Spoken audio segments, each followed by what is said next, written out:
నీ నా మొగుడు జైల్లో ఉంటే నీకేమి, నా మొగుడు జైల్లో ఉంటేనే మంచిది అనేది అంటూ ఉంటుంది. ఆ మాటలకి భైరవి అయితే షాక్ అవుతూ ఉంటుంది. వాడు నీ మొగుడే అని చెప్పేసి భైరవి అంటే, మీకు ఇప్పుడు గుర్తొచ్చిందా తను నా మొగుడని? ఎప్పుడైనా తనని మీరు మంచిగా పెంచారా? మంచి మాటలు ఎప్పుడైనా చెప్పారా?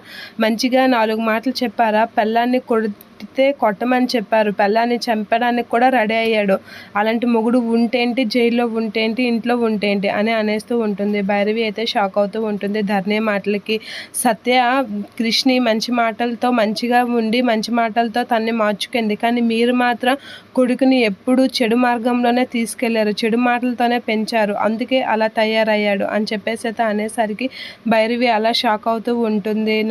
నన్ను కొట్టినవాడు, నన్ను ఇచ్చేసినవాడు, అప్పుడు కూడా మీరు బుద్ధి చెప్పలేదు.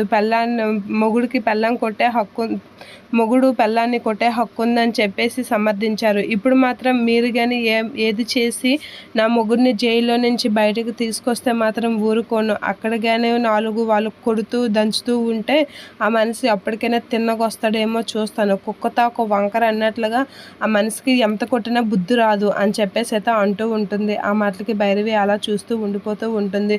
ఒకవేళ మీరు కానీ ఏదైనా చేసి నా భర్తని కానీ జైల్లో నుంచి బయటికి తీసుకురావాలి అప్పుడు అని చెప్పేసి అయితే అంటూ ఉంటుంది. ఆ మాటలకి భైరవి అయితే ఇదేంటిది ఎలా మాట్లాడుతుంది, ఎందుకింత దీనిగా విరుచుకుపడుతుంది నా మీద అనేది అనుకుంటూ ఉంటుంది. మీరు కానీ నా భర్తని ఏది చేసి బయటికి తీసుకొచ్చినా సరే మళ్ళీ నా భర్త మీద నేనే కేసు పెట్టి జైలుకి పంపిస్తాను. 4 దరువులు వేసి లైన్లోకి వచ్చినంత వరకు నేను ఆ పనే చేస్తాను అని చెప్పేసి అయితే ధరణి అంటూ ఉంటుంది. అలా అంటూ కొంగు విదిలించుకొని అక్కడి నుంచి అయితే వెళ్ళిపోతూ ఉంటుంది ధరణి. అలా వెళ్ళిపోయిన ధరణిని చూసి ఇదేంటిది ఒక్కసారిగా పూనకం వచ్చినట్లుగా నా మీదకి అలా ఊగిపోయింది, దీని మీదకి ఏదైనా పూనిందా ఏంటా, ఒకవేళ సత్యకట పూనిందా ఏంటా, ఇంట్లో ఏమవుతుందో నాకు అసలు ఏం అర్థం కావడం లేదు, అంత ఆగమాగం అవుతుంది అని చెప్పేసి అయితే చాలా టెన్షన్ పడుతూ ఉంటుంది భైరవి.